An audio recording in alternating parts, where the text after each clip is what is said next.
fact that the first one became year after year. I mean, it's been over 3 generations now, and it really became a cult movie, not because of me or whatever. I think it became a cult movie. Long before cult classics were celebrated worldwide, a mystery pulsed beneath the neon glow of 1980s cinema.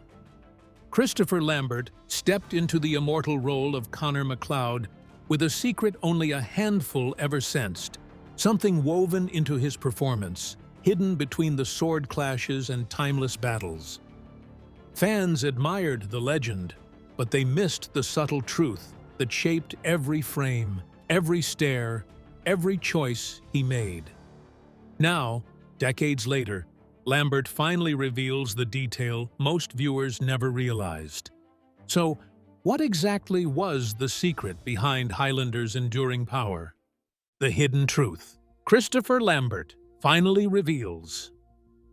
For decades, fans praised Christopher Lambert's performance in 1986 Highlander as mysterious, stoic, and almost otherworldly. The perfect embodiment of an immortal warrior haunted by centuries of loss. But Lambert has finally admitted something most fans never even suspected. Almost none of that was intentional. In fact, the very quality audiences believed was careful, artistic acting, was actually the result of pure survival on set. When Lambert was cast as Connor MacLeod, he spoke almost no English.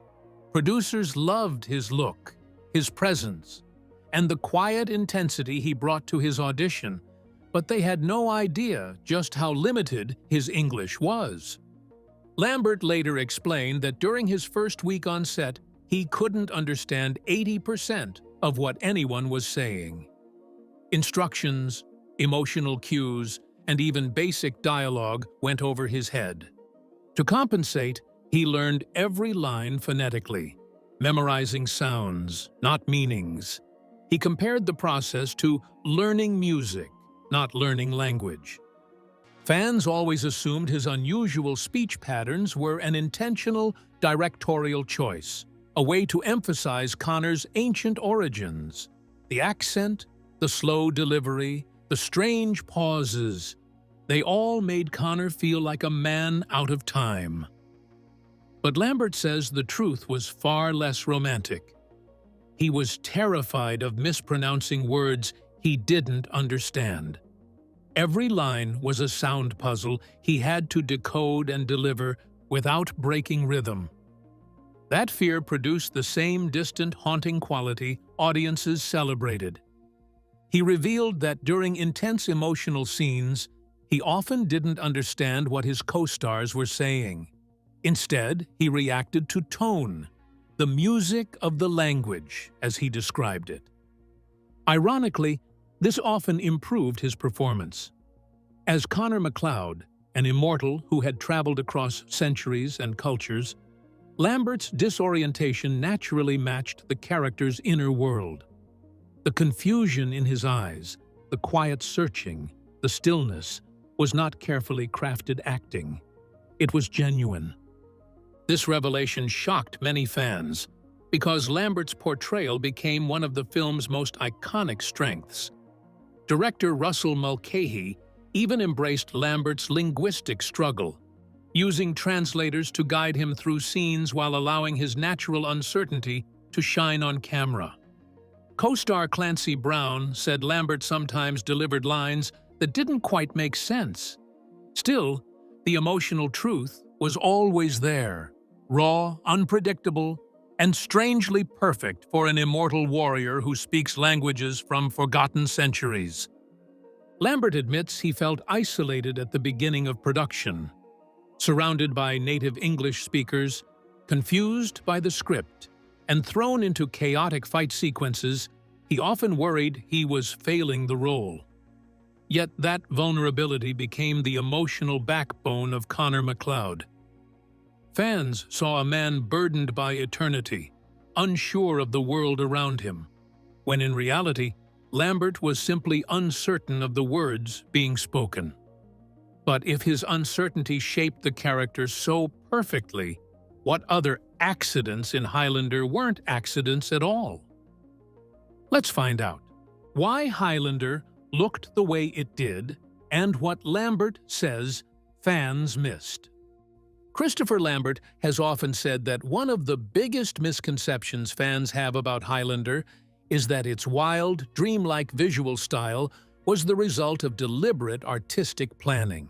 For years, viewers assumed the surreal lighting, rapid cuts, fog-filled frames, and strange camera movements were crafted to symbolize the chaotic world of immortals.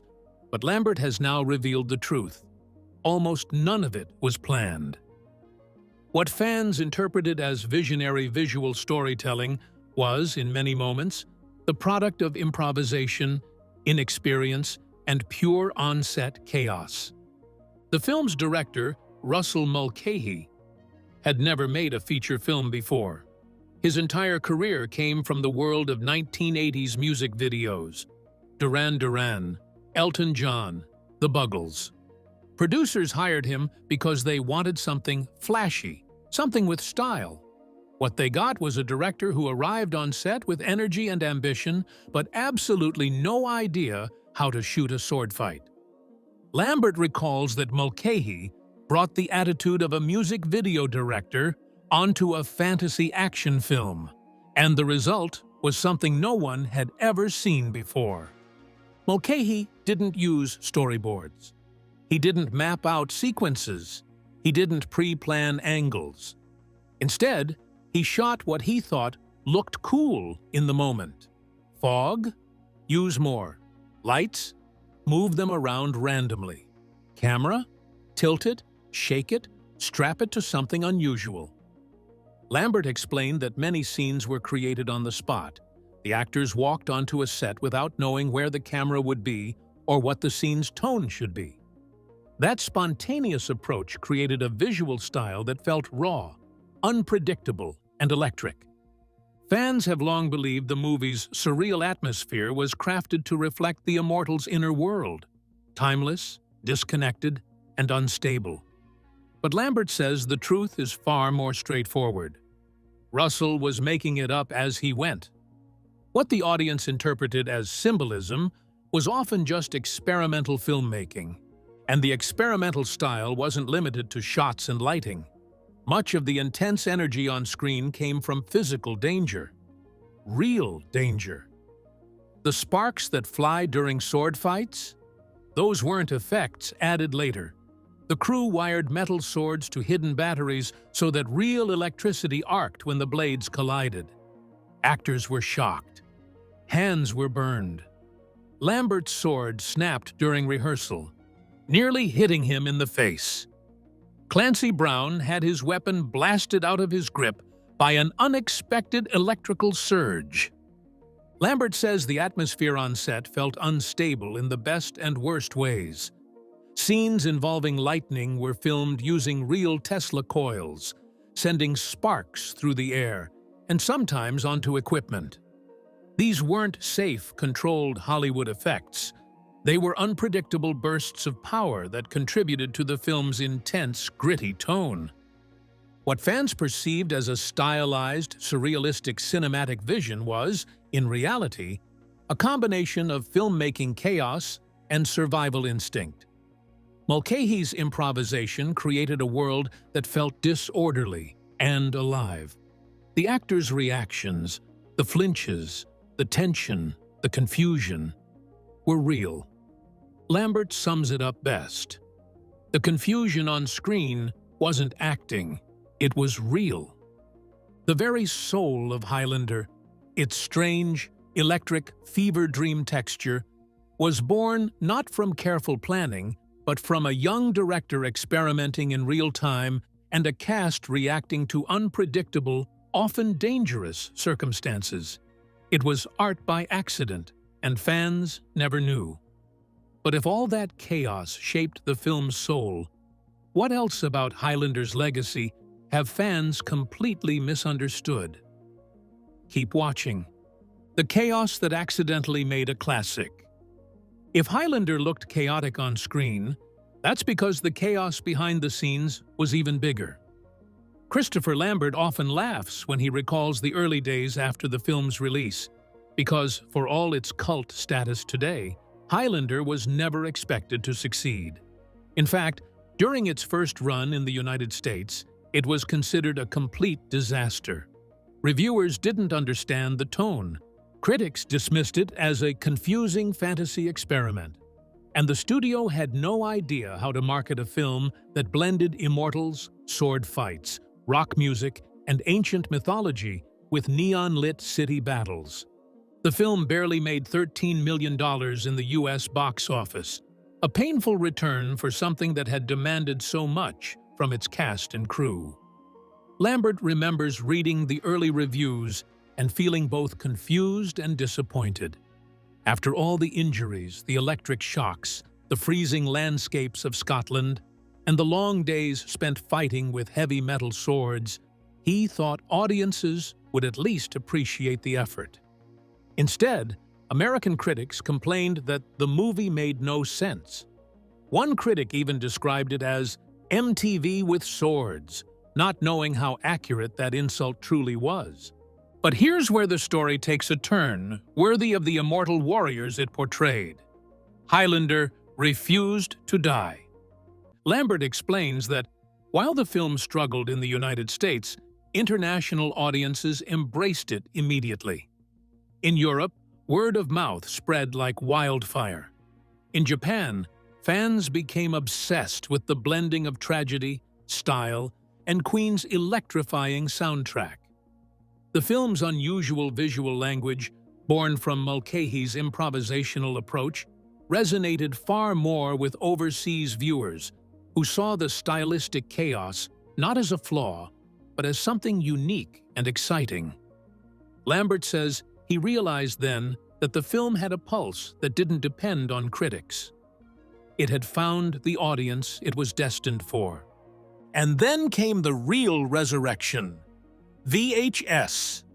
When Highlander hit home video, everything changed.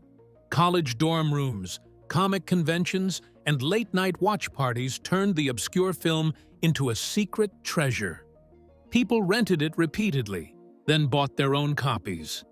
Fans rewound and memorized scenes, quoted the iconic lines, and blasted Queen's songs on cassette players.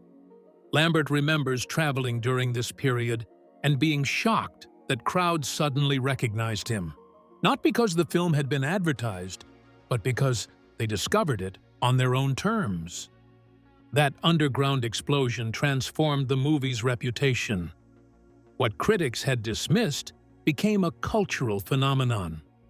Fans felt ownership over it, as if they had uncovered something Hollywood overlooked. The misfit energy of the film, the unpredictable directing style, the raw performances, the strange pacing became part of its charm. From Lambert's perspective, the irony was surreal. All the elements that made the production chaotic, stressful, and uncertain became the very reasons fans fell in love with it. The rough edges, the confusion, the improvised visuals, these were not flaws, but signatures. And as fans worldwide embraced the film, Lambert's earlier revelations about his performance and the film's visual confusion made even more sense. Highlander succeeded not because it was perfect, but because its imperfections made it unforgettable. So if imperfection made Highlander unforgettable, what hidden danger was the cast really facing? Let's dive in. The daily toll: burns, bruises, and real danger on set. Christopher Lambert has said many times that fans simply have no idea how physically dangerous Highlander really was.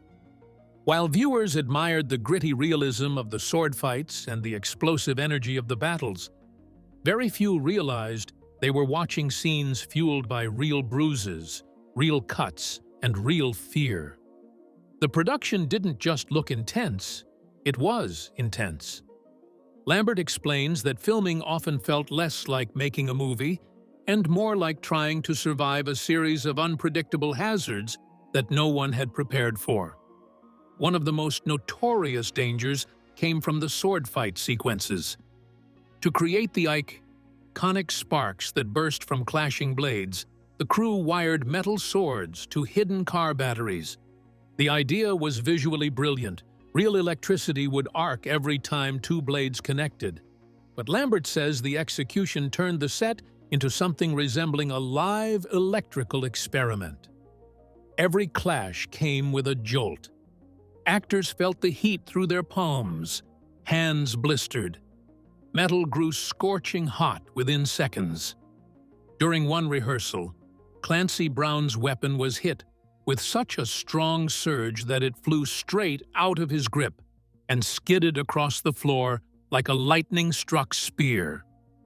Lambert remembers looking around after takes to see actors shaking their hands, inspecting burns, and laughing nervously because there was no other way to process the danger.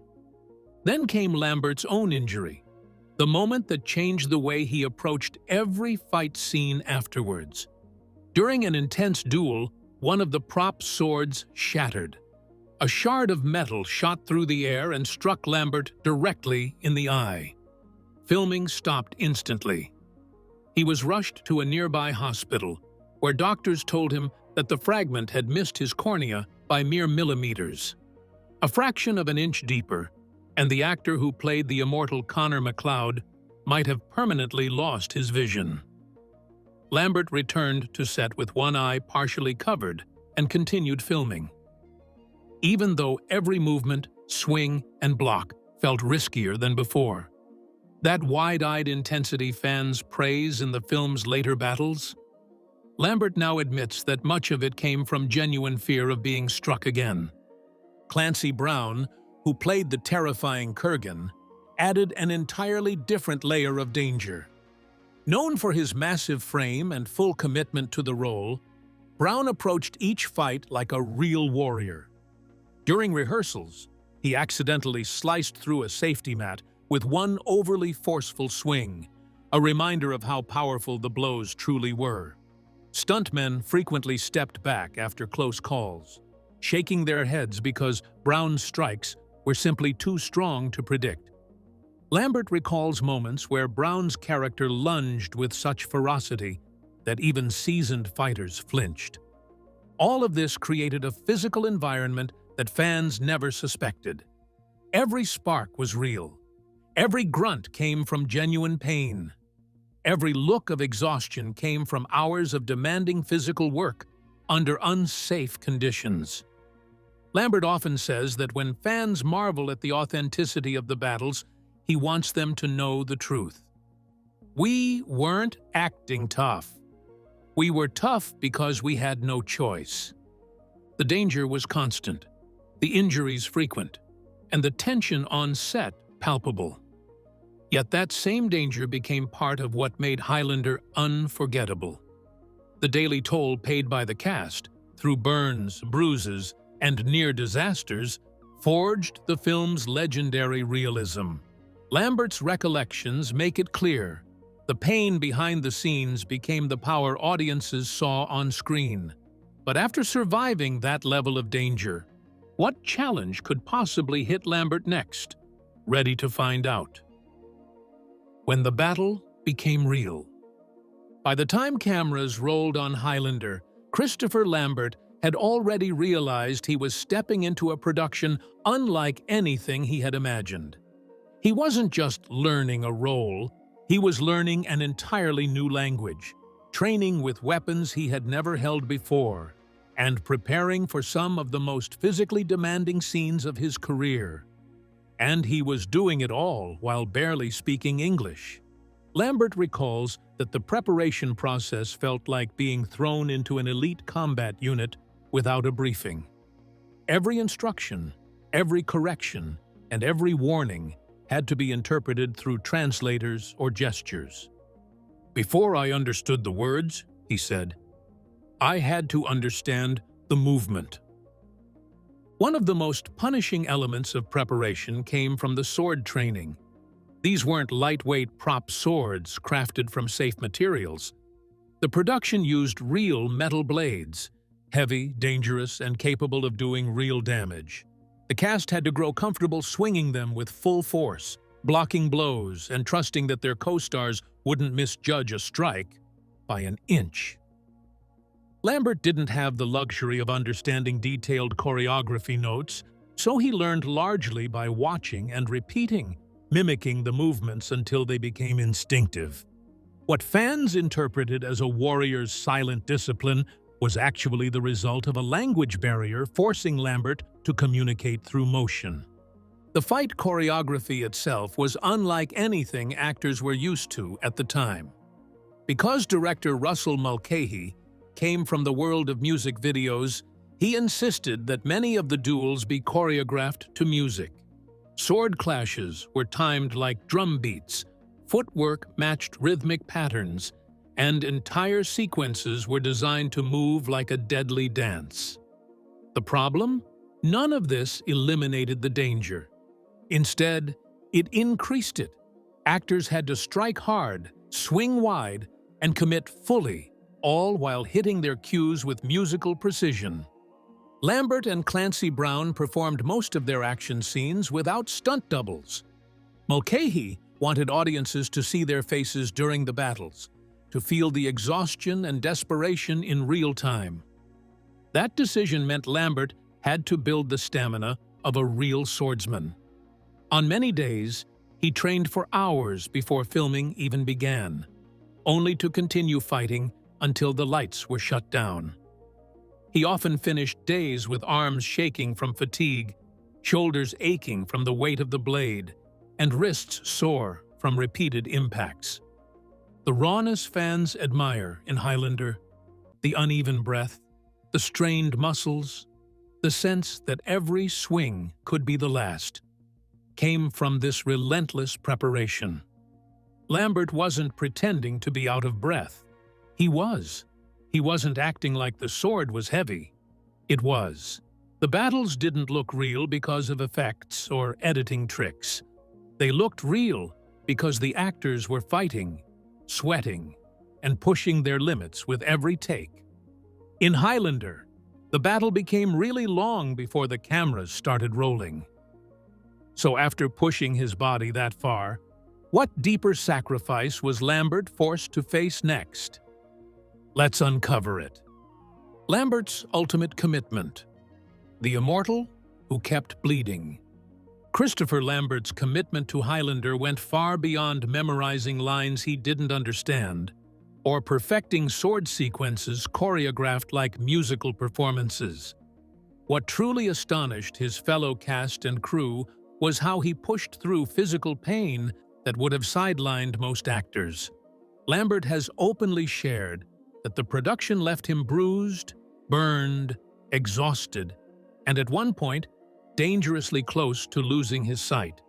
Yet, he refused to stop. He understood that Connor MacLeod was a warrior who endured centuries of agony. And strangely, Lambert felt he needed to endure something real to bring that character to life.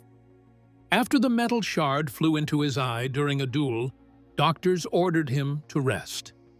But with an entire set built, a crew waiting, and budgets tightening, Lambert returned almost immediately.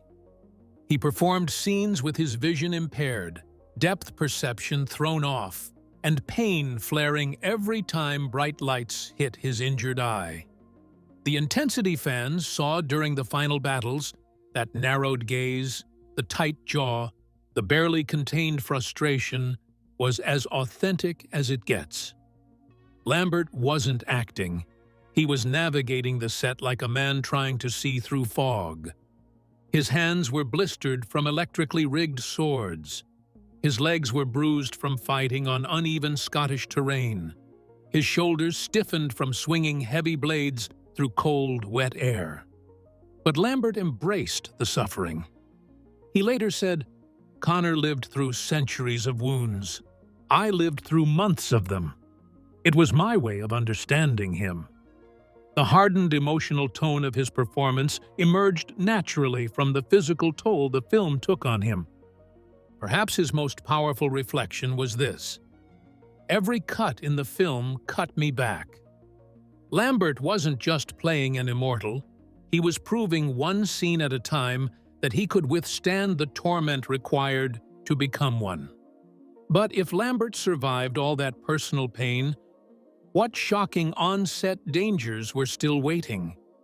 Keep watching to find out. Tech-driven visual style and the dangerous on-set conditions. While Highlander is remembered for its electrifying visuals, most fans never realized how dangerous those visuals were to produce. Christopher Lambert has often explained that the film's signature lightning, sparks, and atmospheric effects weren't created through safe post-production tricks. Instead, the crew relied on real electrical equipment, including high-voltage Tesla coils, to produce the iconic bursts of energy seen during the quickening sequences. These machines spat out arcs of electricity powerful enough to scorch metal, and Lambert recalls feeling the heat from several feet away. When the coils misfired, they struck nearby props and even melted part of a camera tripod. Every time the set sizzled with lightning, the cast wasn't reacting to special effects. They were responding to genuine danger. The challenges didn't end there. Filming in the Scottish Highlands presented its own hostile environment. The landscape was breathtaking, but the weather changed so rapidly that equipment often couldn't handle the constant shifts. Cameras froze in the cold, lenses fogged so badly they became unusable, and lights short-circuited in the moisture-filled air. Lambert shared stories of grips frantically drying cables with towels, only for the wind to whip rain sideways minutes later. Crew tents collapsed under violent gusts, turning even simple location shoots into battles against the elements. These unstable conditions also made the elaborate on-set rigs unpredictable. Massive lights exploded from exposure to sudden temperature changes, showering sparks across the set. Fog machines malfunctioned, flooding scenes with so much mist that actors could barely see their marks. And wooden structures built for staging sword fights sometimes shifted or cracked under the pressure of strong winds, forcing the cast to adapt mid-scene. For fans watching the film, the wild energy of the Highland landscapes and the visceral crackle of the lightning feel fantastical and immersive. But Lambert insists the truth was far grittier. The cast and crew were constantly working in environments on the verge of falling apart. The danger behind the scenes wasn't movie magic. It was the raw reality of a production held together by determination and adrenaline. But if the set was this perilous, how did Lambert and the crew survive? And what bonds did they form along the way? Let's find out. Chaos that forged family.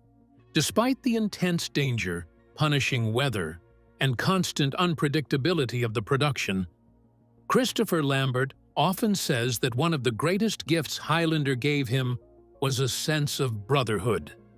The chaos that made filming so difficult also brought the cast and crew closer than anyone expected. On the surface, the duels, explosions, and relentless physical strain made the set feel like a battleground. But beneath that, it was the birthplace of friendships, forged through shared struggle. Lambert remembers how he and Clancy Brown, who played the fearsome Kurgan, bonded in surprising ways. Brown's on-screen brutality was real enough to terrify many people on set. But off-camera, the two actors shared jokes, compared bruises, and supported each other through the long days. Lambert often says that nothing builds trust faster than rehearsing a sword fight where one wrong move could genuinely hurt someone. By relying on each other physically, they began relying on each other emotionally as well. The crew wasn't spared from the hardships of the Highlands either.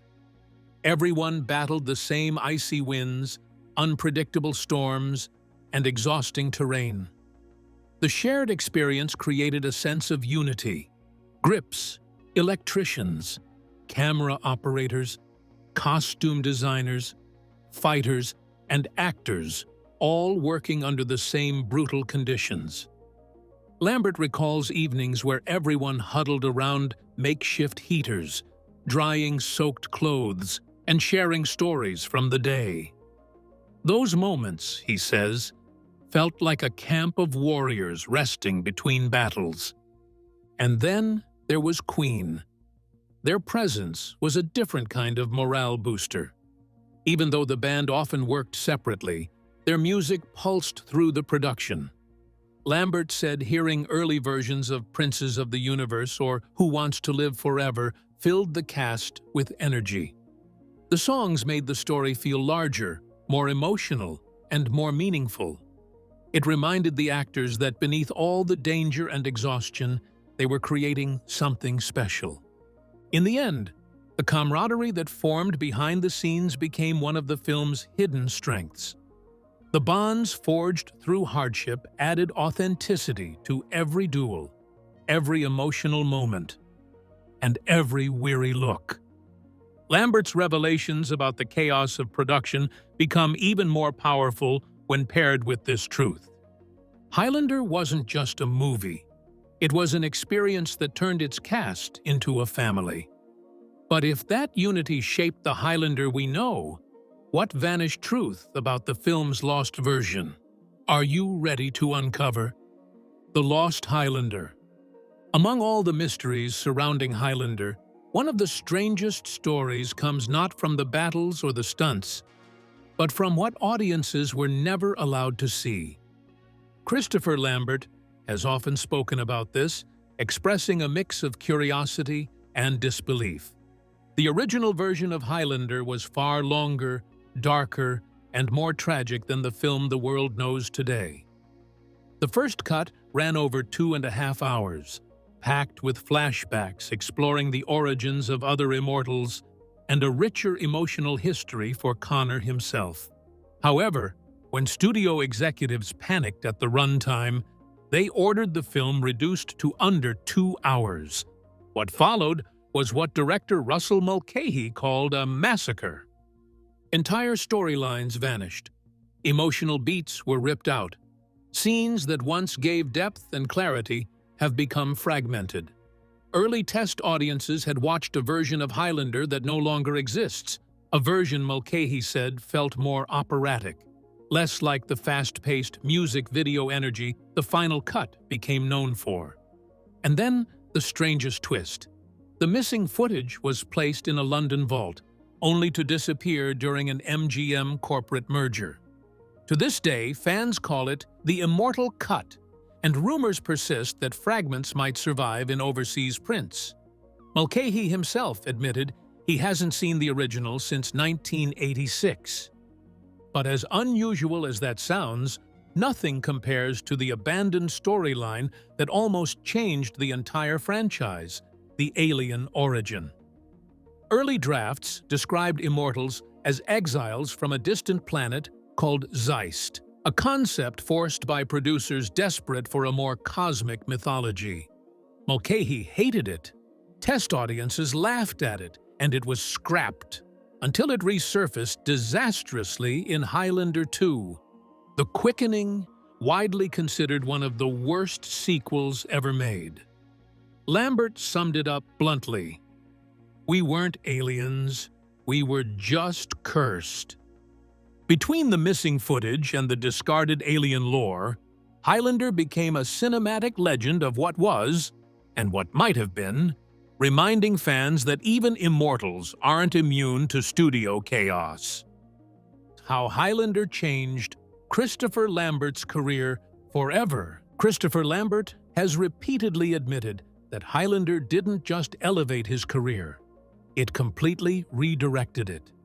Before 1986, he was respected in France, but barely recognized outside Europe. But the moment Highlander hit screens worldwide, everything changed. Practically overnight, Lambert became a global figure, the kind of star people whispered about in airports and chased for autographs in hotel lobbies. What set him apart wasn't traditional Hollywood polish. It was presence. A strange, magnetic, almost ancient energy that mirrored Connor MacLeod himself. Directors said Lambert didn't simply play the Highlander, he felt like an immortal on screen. That aura cemented him instantly as the franchise's face. No matter how many sequels, spin-offs, or reboots came after, fans only saw one true Highlander, Lambert. And Hollywood noticed. Suddenly, he was being offered roles that placed him shoulder to shoulder with major stars. Big-budget scripts landed on his desk. Studios pitched him as their next action phenomenon, and he was briefly in conversations for projects that eventually went to actors like Mel Gibson and Michael Douglas. Even when Lambert turned down certain roles, or when films didn't perform as expected, his identity as the Highlander always kept him relevant. But the biggest impact wasn't fame. It was legacy. Decades later, Lambert says he still can't walk through an airport without someone shouting, "There can be only one." Fans bring him replica swords, posters from '86, even VHS tapes they've kept for 40 years. To them, he isn't just an actor. They see him as the immortal who shaped their childhood. Lambert himself reflects on the film with emotion. He says it changed him physically through punishing sword training, emotionally through the story's tragic themes, and professionally through the global recognition that followed. Yet, he carries it with gratitude, not burden. Because in the end, Highlander didn't just define a franchise, it fused the character and the man into one enduring legend. A perfect setup for the outro.